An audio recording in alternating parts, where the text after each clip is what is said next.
Well, we are in the beautiful mountains of Uttarakhand, and with me is a car that is absolutely in its element. This, of course, is the Toyota Hilux.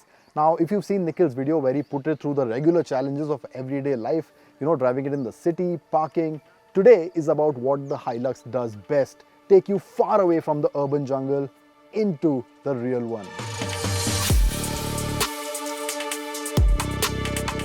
However, before we get down and dirty, a quick overview on Mr. Indestructible. On the outside, the proportions are XL sized, but the test car we had got plenty of bits from the accessories brochure.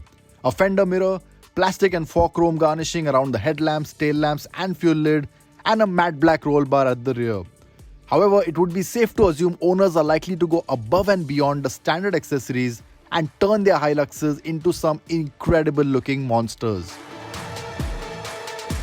On the inside, it's function over form with an easy to maintain dark upholstery, but the hard plastics look a bit off for a car at this price point and makes it feel utilitarian. A touchscreen with Apple and Android support, a reversing camera with front and rear parking sensors, powered seats and dual zone climate control are amongst some of the features. The rear seat has limited flexibility as Nikhil mentioned, but in comparison to usual pickups with a fixed backrest, the Hilux is actually not bad.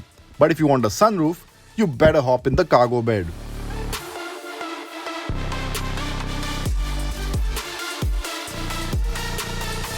And into the jungle we are, completely off tarmac, as you can see with the amount of movement that this car has.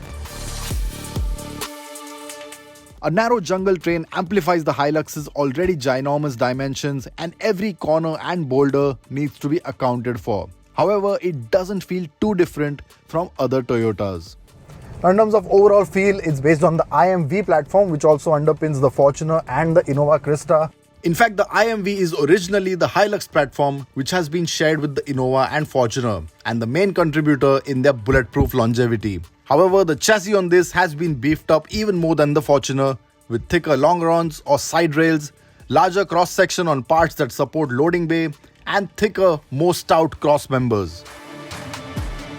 Yes, it is a pickup truck, so it has that traditional setup. It has leaf springs at the back, which is the biggest contributor in the whole jumpy nature. And well, you can't really do anything about it, especially when the bed in the back is empty. The Hilux is designed with a payload of 470 kg and a leaf spring setup at the rear, which is better for carrying vertical loads and is cost effective as well. But an empty cargo bed paired with the firm setup does cause it to bounce around.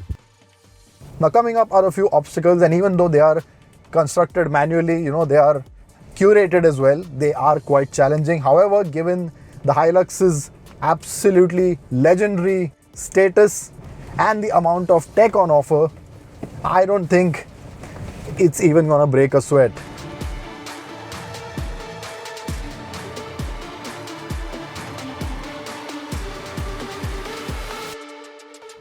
Alright, well, this right here is completely Hilux territory. We have a completely battered section, and that means we have to engage 4-wheel low. So, like you do in any car, gear in neutral, shift to H4, and once it's ready, we shift into 4 low. Now, in drive, and well, the one thing that the Hilux misses out is a 360-degree camera. However, in off-roading, a 360-degree camera can only be a bit of a guidance and not something you can completely rely upon. What you need is a good spotter. Thankfully, we have one right now, and we're going to just follow what he says absolutely to the dot. A rocky section that is a dead end for most cars is just another walk in the park for the Hilux. What is really remarkable on the Hilux are the approach and departure angle. Even though it is a long pickup truck, you have 29 degrees at the front and 26 degrees at the rear, and that means if you are careful, this thing will crawl over pretty much anything. The Hilux is powered by the same 2.8-litre turbo diesel engine that also does duties in the Fortuner with 204 horsepower and 500 Nm. It also gets drive modes between Eco, Normal and Power, although when it's off-road, you don't need to use a whole lot of that.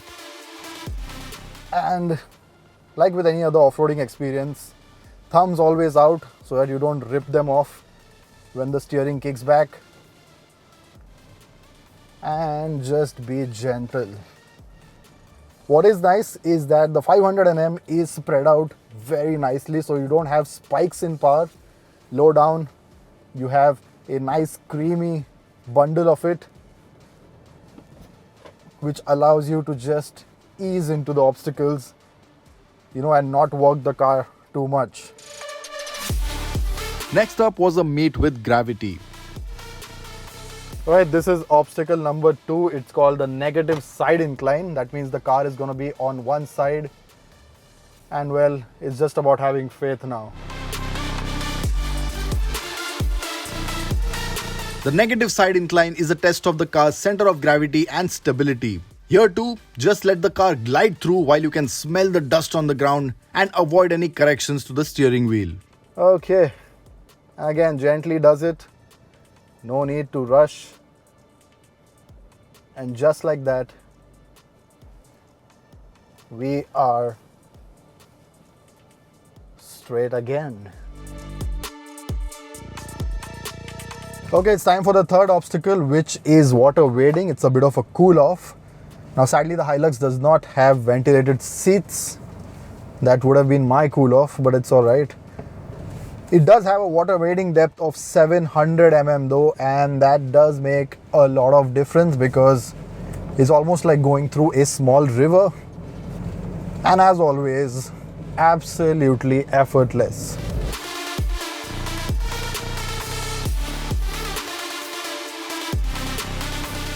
Clearly then, small rivers or our flooded roads will be no challenge to the Hilux. But add on a snorkel, which many will choose to do, and you can venture out even further.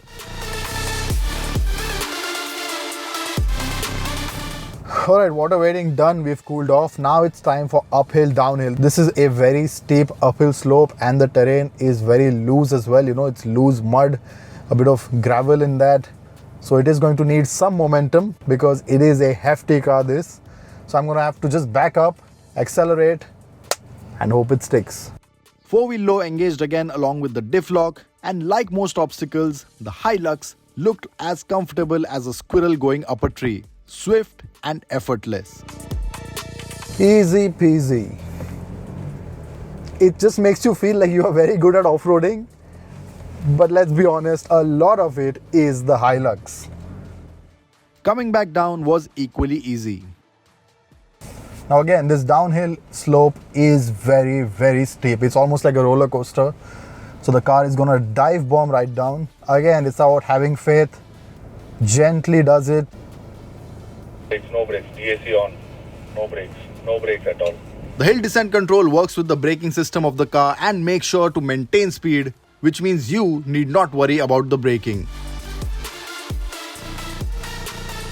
The last challenge was Moguls, also unofficially known as wheel articulation, which was a test and demonstration of the Hilux's rear locking differential. Alright, so diff lock is engaged and here we go. This one is gonna be a bit tricky. Eyes on the spotter, like always in off-roading. And slowly, the car's gonna tip over. Really. Oh, there we go.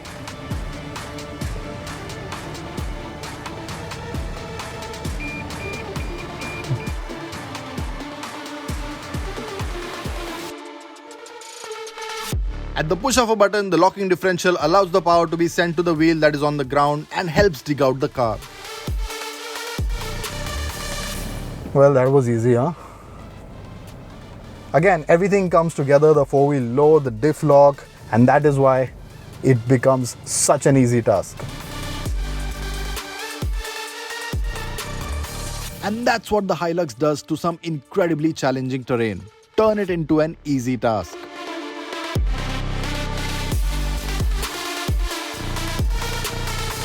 Price rupees 10 lakh over its main rival, the Isuzu V-Cross, the Hilux seems steep. Sure, you can do most of what the Hilux can with the V-Cross, and it too has that utilitarian feel like the V-Cross, but in comparison, it is more premium on the inside, gets superior off-road tech along with a loaded accessories brochure, and also a less expensive manual variant for those who want even more control. But as an everyday car, it isn't the most practical one thanks to its proportions and rear seat comfort. However, like every outcast, there is a group of people that it will manage to fit in: adventurists. If you like exploring the great outdoors and find many uses for that luggage bay and want a do-it-all car with the ability to serve you and your grandchildren, the Hilux is just about perfect.